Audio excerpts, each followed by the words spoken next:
nananatili na nasa labas ng ating Philippine Area of Responsibility. Yung minomonitor natin na Tropical Storm Danas. Ito po yung kanyang international name na galing sa Filipino word na nararanasan. Sa kasalukuyan ay nasa 445 km ito west of Basco, Batanes. Ito ay may pagbugso ng hangin na aabot hanggang 105 km at lakas ng hangin malapit sa sentro na 85 km per hour. Ito ay nagmo-move northwest papunta po sa bansang Taiwan at ito ay inaasahan natin na magdudulot ng mga kaulapan dito sa parte ng Batanes at ganoon din sa Babuyan Island. Bukod po dito ay dahil sa westward na movement niya, mas nabawasan ng bahagya itong mga pag-ulan natin dito sa western part ng Northern Luzon. Pero as it moves further north, ay unti-unti na muling makaka-impluwensya sa atin yung southwest monsoon na kung saan nagdadala ng maulap na kalangitan na may kasamang mga pag-ulan dito sa western part ng Luzon at ganoon din sa western part ng Visayas.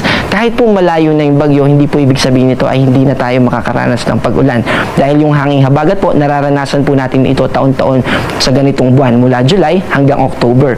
Nagva-vary lang po ito kapag may ibang atmospheric system na nakaka-apekto sa atin. At mayroon tayong tinatawag na monsoon break at meron din naman tayong tinatawag na monsoon enhanced or enhanced southwest monsoon dahil kapag nandito po nakapwesto sa northeastern part ng Pilipinas yung mga bagyo or low pressure area, maaari nitong i-enhance yung mga hanging habagat na o yung southwesterly flow, yung hangin at nagdadala yun ng moisture at mga kaulapan na nagpapalakas sa mga pag-ulan natin dito sa western part ng ating bansa. Inaasahan din natin na magiging maulap dito sa western part ng Visayas at ganoon din dito sa mainland o sa kalupaan natin dito sa Mindanao. Yung mga thunderstorm na yan ay mamaya ipapakita po natin sa mga susunod na slide dahil may nakataas tayo na thunderstorm advisory sa lugar na yan. Dito naman sa eastern part ng Visayas, ganoon din dito sa Bicol region, asahan natin na mababawasan yung mga kaulapan pero andun pa rin yung epekto ng mga localized thunderstorm.